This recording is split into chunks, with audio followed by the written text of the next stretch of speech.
Have you ever heard someone say that English makes no sense? It's so random.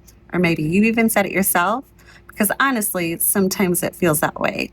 We were handed little rhymes like I before E except after C and told, there you go, that's the rule.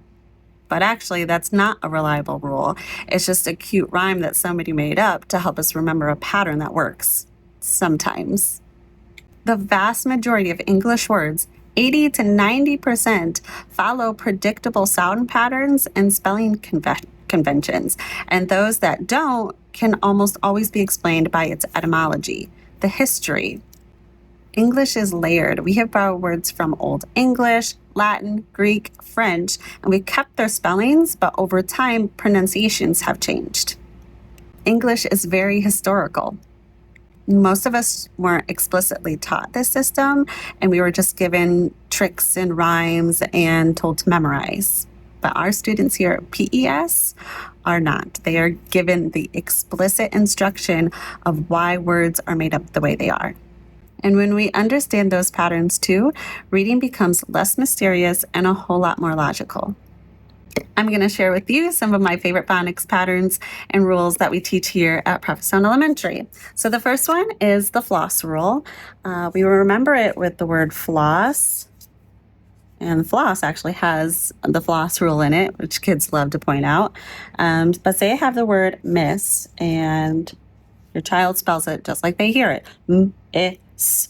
You can tell them that when you have a one-syllable word and a short vowel sound followed by F, L, S, or Z, then you have to double it. And that is a common phonics pattern that we see, like miss, hiss, bell, buzz. They are all one-syllable words that have a short vowel sound followed by F, L, S, or Z. Another game changer is the CK rule. So when you have another one-syllable word, the short vowel sound, and it ends with k, you have to give it a CK. So like in kick, k, k. You'll see a lot of times that kids will spell it this way until you give them the phonics knowledge, and you can say, did you notice it has a short I sound, followed by a k? That means we have to have CK, and that is a reliable phonics rule. Kick, sick, lock, short vowel followed by k, and needs a CK. Another phonics rule that you may or may not know is the silent E rule. So silent E actually has tons of different jobs, but the one I'm going to talk about is when it's at the end of a word and it's making the vowel say its name. So instead of I saying I, it says I, A. Instead of a, the short vowel sound, it would say A. So the silent E changes the short vowel sound to a long vowel sound. So in the word k, p, here we've got the short ah sound, but then when we put the E at the end, it makes it say cape. Same with hop. When we stick the silent E, hope. I always tell my students, I told my second graders this when I taught second grade, I tell my first graders now, when you hear a long vowel in a word, you have to stop and think, why is it long? There's always a reason why it's making the long vowel sound. Silent E is one of those reasons. Another short vowel one, the short vowels seem to have lots of special rules, like the floss rule, the CK rule, and now the TCH rule or the DGE rule. So if you have a word that has a one-syllable word that has a short vowel, like pitch, itch, it has a short vowel followed by the ch sound, it's actually a TCH. Itch, itch. If it's a long vowel sound, then it's just going to be CH. That goes the same for short one-syllable words that have a short vowel sound and they end in G.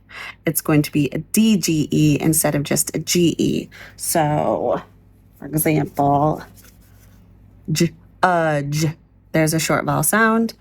J, instead of GE, it gets the DGE. And so if they spelled it, J, and they know that G when it's next to E. Man, this looks really weird backwards. I hope you're following along. When they have the G next to an E, it softens it and says the J sound.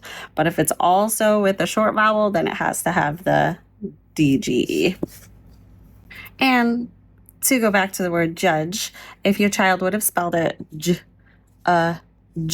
because they hear the J sound, this is where you can tell them that no English word ends in I, U, V, or G. And so you can tell them that G, E together say J. And then if it's with a short vowel as well, then it's D, G, E, J, J. A common question I get is, well, why isn't this word spelled like have because it has a silent E? Well, it's really a-v, and we teach our kids that no English word ends in a V, so that's sometimes the job of this silent E. So in this case, it's not making the vowel say its name, it's hanging out by V so it doesn't tip over and fall over. There's tons more that I would love to share with you. Or if you think of a word and you're like, oh, I bet I could stump her. I bet she couldn't figure out why it's spelled that way. I would be more than happy to take a look at it and share my knowledge on it. But the bigger picture of this is why this is important, why we want to teach our kids these phonics rule is because when they see all of these different combinations and they don't understand why they're doing what they are, then reading can feel very unsafe. It can feel like guessing. And then we have students that are not confident. But if we give them the knowledge of why words are made up this way, it gives them so much more confidence and makes them stronger readers and writers. I'm not saying that you have to become an expert in all of these rules in order to help your child at home. But the next time, if they're writing something and you see that it's wrong, instead think, what's the vowel saying? Is it short? Is it long? What's the rule for that? And you've got ChatGPT at your fingertips. You've got Google. You can always message me, and you can just equip them with the knowledge to help them feel like capable, confident readers.